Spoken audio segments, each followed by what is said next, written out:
Hey,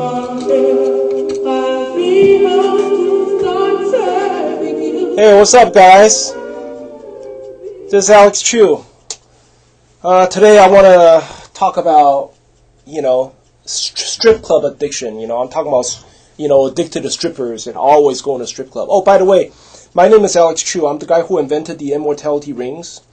Okay, these are the rings that you put on your small fingers during sleep. These are plastic covering magnets.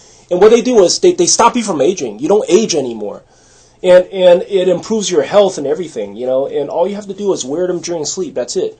I patented this rings in patent was issued to me in 1999, and I've been selling it for 20-some years, and, I'm 47 now, and I still look okay. I still look pretty young, just like when I patented rings, like 20 years ago. Anyway, if you want to check out more about these rings, you go to livemuchlonger.com, okay? Here it is, livemuchlonger.com. Check out my rings. Yeah, it's all there. The rings only $20-some.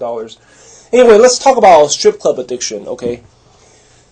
I used to go to strip clubs 7 days a week. I'm talking 7 days a week, including Saturday and Sunday, and I used to spend $1,500 to $2,000 every month on at strip clubs, Back in the days, I was a hot shot businessman. I was earning a lot of money, so me and my friends, we used to go to strip club every night. I'm serious, every night. It's like I cannot even take a break because, I sometimes I would I just want to quit for one day, but then my friend would call me, because I'm the guy with the VIP pass.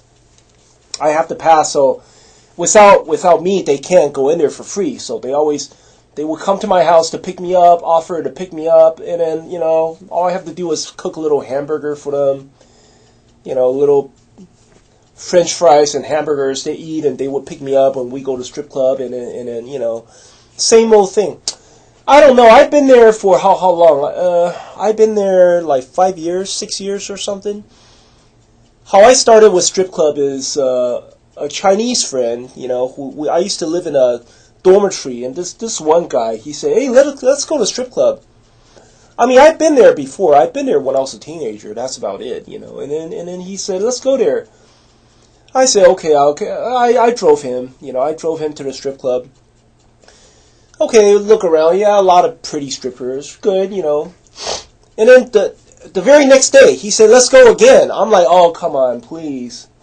Let's stop this, man. He said, oh, come on. He kept nagging, he kept begging me, so I took him there again the second day, and guess what? I was hooked. On the second day of the strip club visit, I was hooked. Ever since then, we go constantly, and then eventually I was there 7 days a week, and then I actually meet people there. I actually met people there, and then they became my buddies, and I saw a lot of people are hooked in strip clubs, man. There's a lot of, especially 40-some-year-olds. I see a lot of 40-year-old men, Of course, they are, unattractive. They're either fat or bald, or they're just unattractive people sitting there all by themselves. There are older, usually the 40-some-year-olds, they're not married, okay? And usually 50 to 60-year-olds, they are married, and it's like they and their wives are already...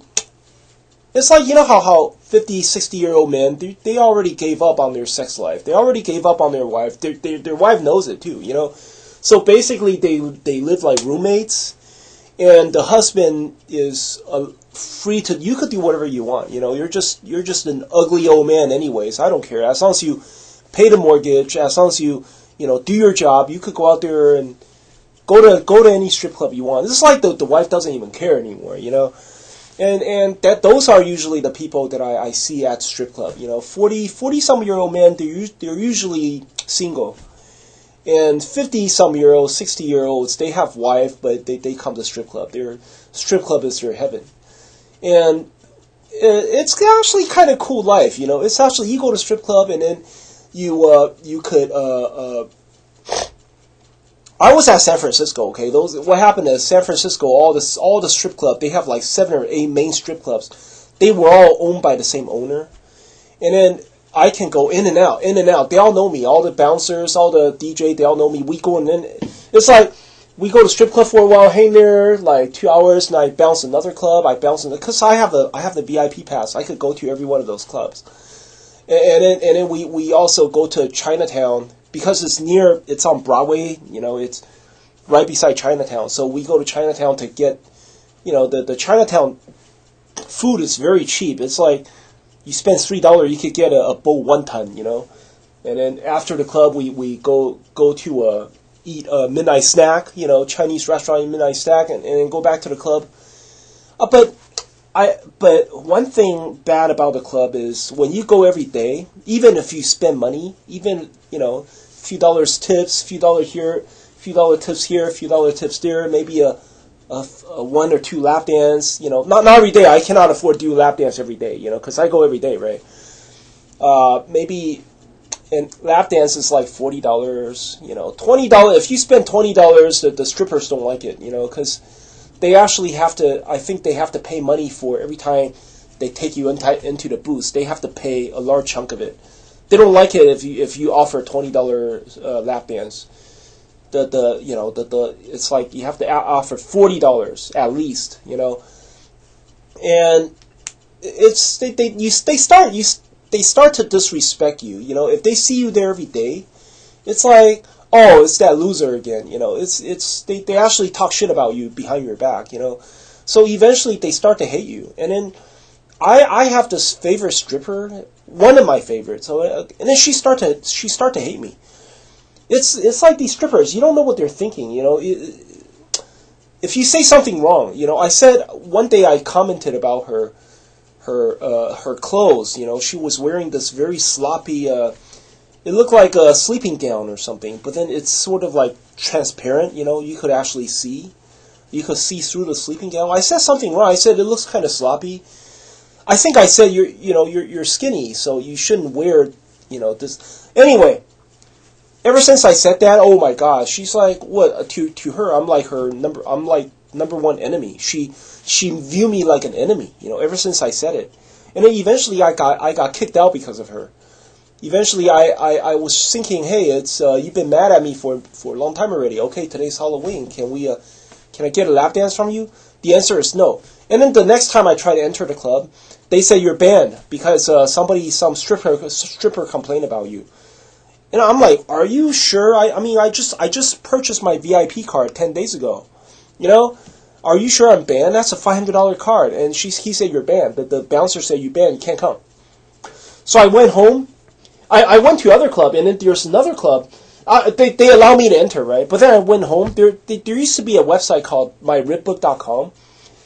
I wrote about it. I complained about the stripper, I didn't really do anything. It's just that the stripper didn't. For some reason, the stripper hates me, and then because of her, I got banned. And then I wrote about it on myrepbook.com. And then the next time I try to enter the other clubs, they all ban me.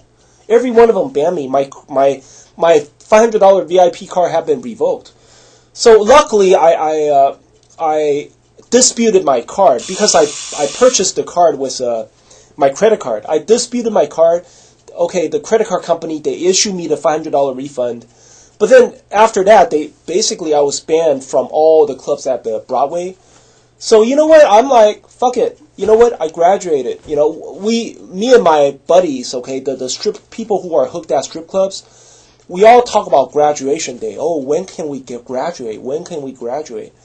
But no, nobody is brave enough to graduate. They were all hooked at these clubs. Oh, my time is up. I'm going to talk more about it, and I'm going to make a second episode talking about strip club if you're interested. Okay, talk to you later. See you at my second episode.